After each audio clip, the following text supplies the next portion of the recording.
আমরা 100 বছর পরেও আরেকজন রোকেয়া সৃষ্টি করতে পারি নাই। এটা আমাদের দুর্ভাগ্য। তিনি যেসব দিক নির্দেশনা দিয়ে গেছেন, যেসব স্বপ্ন দেখিয়ে গেছেন, সেই স্বপ্নকে আমরা আমলে আনতে পারি নাই। কথা বলেছি, অগ্রসর হতে পারি না। আজকে তার জন্ম উপলক্ষে যে আয়োজন, সেটা শুধু তাকে স্মরণ করার জন্য না, আমাদের ব্যর্থতাগুলো খুঁজে বার করার জন্য। কেন আমরা ব্যর্থ হলাম? কেন এই 100 বছরেও আরও বেগম রোকেয়া আসলো না আমাদের মাঝখানে, যে আমাদেরকে পথ দেখাতো, এগিয়ে নিয়ে যেত, ধাক্কা দিত, মনে করিয়ে দিত কোন পথে আমাদের যাওয়া দরকার। 100 বছর পরে কি হলো? কত অগ্রসর হলাম?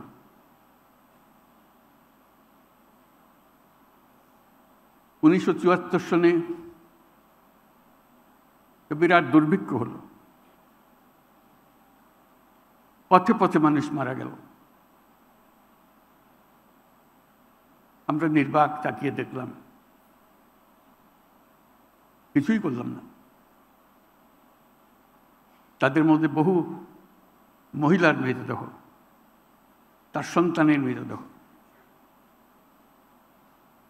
কারো মধ্যে কারো হিসেবে 15 লক্ষ মানুষ ওই দুর্ভিক্ষে মারা গিয়েছিল।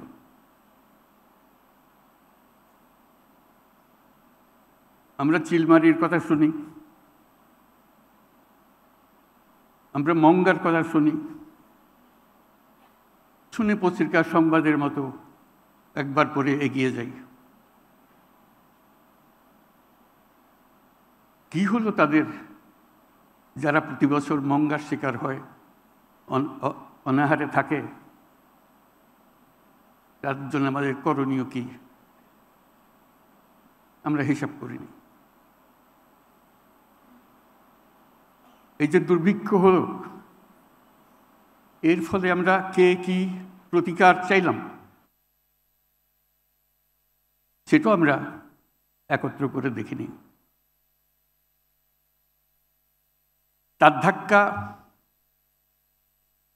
চট্টগ্রামেও পৌঁছেছিল। চট্টগ্রামে যদিও দুর্ভিক্ষ হয়নি, ধাক্কাটা পৌঁছেছিল। সারা দেশের ধাক্কা সেখান থেকে আমরা অনুভব করেছি। তখন আমি চট্টগ্রাম বিশ্ববিদ্যালয়ের শিক্ষক, অর্থনীতি বিভাগে। আমরা ধাক্কাটাকে এভাবে নিতে চেয়েছিলাম, এই বিশ্ববিদ্যালয়ের যদি কোনো অর্থ থাকে, তাহলে পাশের যে গ্রাম, সেই গ্রামের উপরে তো একটা ছাপ থাকতে হবে বিশ্ববিদ্যালয়ের অস্তিত্ব নিয়ে। না হলে কিসের এই বিশ্ববিদ্যালয়, কিসের এই জ্ঞান, যার ছোঁয়া পাশের গ্রামে লাগে না? তখন ছাত্রদের নিয়ে ভাবলাম, ছাত্র এবং ছাত্রীদের নিয়ে ভাবলাম, আমরা এই জোবরা গ্রামকে চিরদিনের জন্য দুর্ভিক্ষ থেকে মুক্ত রাখব। এখানে যেন কোনো অবস্থাতেই দুর্ভিক্ষ ঢুকতে না পারে। আমরাই নাম্বার ওয়ান। আমরাই নাম্বার ওয়ান। নাম্বার ওয়ান হচ্ছে মেরিল পেট্রোলিয়াম জেলি। সবাই খুশি, সবাই এক পায়ে প্রস্তুত করতে উৎসাহ সহকারে। সেই ছিল আমাদের যাত্রা। শুধু আমরা সারা দেশের কিছু করতে পারবো না, সেই ক্ষমতা আমাদের নেই, কিন্তু আমাদের পাশে একটা গ্রাম আছে, সেটার জন্য আমরা কিছু করতে পারি এবং নিশ্চিত করতে পারি। শুধু করতে পারি না, নিশ্চিত করতে পারি। দুর্ভিক্ষে আঘাতটা কার কাছে প্রথম আসে? মেয়েদের উপরে, শিশুদের উপরে। আমরা চেষ্টা করলাম তাদের সঙ্গে কথাবার্তা বলার জন্য। মেয়েরা আমার সঙ্গে দেখা করবেই না, কিছুতেই না, আমি পুরুষ মানুষ। মেয়েরা গেল, তাদের সঙ্গে কথা বলল, বোঝালো কি করা যায়। সেইটার থেকে এই ঋণ কর্মসূচি শুরু হলো, যেটা পরবর্তীতে আরো বড় আকার ধারণ করলো। এটাও সোজা ছিল না। সে যে টাকার কথা বলছি, সে টাকার ভয়ে মেয়েরা অস্থির, যে হাত দেবে না টাকাতে, এটা আমাদের কাজ না। আমি কোনোদিন স্পর্শ করি নাই টাকা, এই হলো তাদের পজিশন। আমি মেয়েদেরকে বললাম, কয়েকটা টাকা সঙ্গে নিয়ে যেও, একটু হাতে লাগিয়ে দিও, স্পর্শ তো করলেন, এখন হলো। ওইভাবে শুরু হয়েছিল। তাদেরকে টাকার ছোঁয়া, একটু ছোঁয়া লাগানো, থ্রিলটা অনুভব করা যে আমি টাকা ছুঁয়েছি।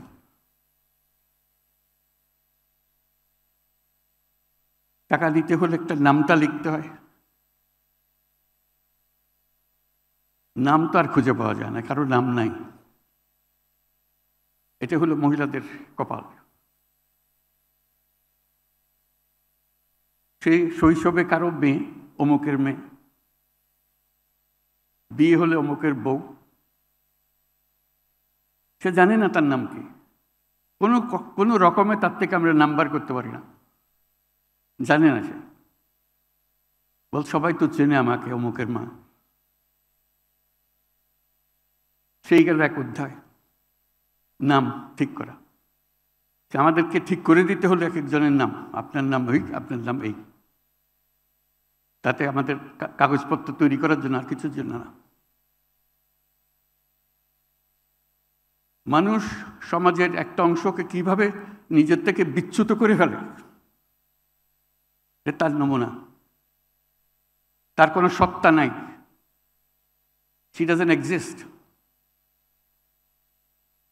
অমুকের মা, অমুকের মেয়ে, অমুকের নাতি নাতনি, এই পরিচয়ে তার পরিচয়।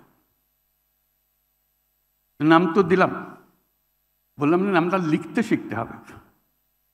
কোনোদিন হাতে কলম ধরে নাই।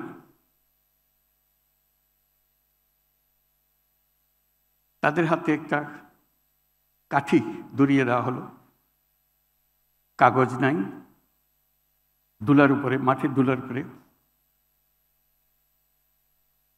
লিখবে।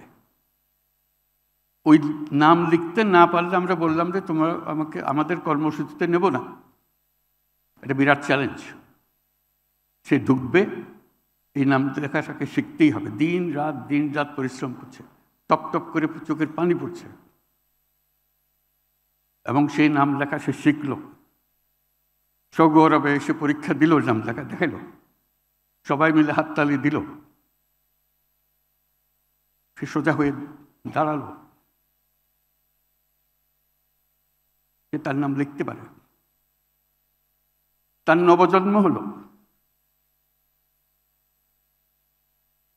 আমি এটা বলছি এই জন্য, আমরা সমাজকে কিভাবে বিচ্ছিন্ন করে ফেলেছি অতি অনায়াসে।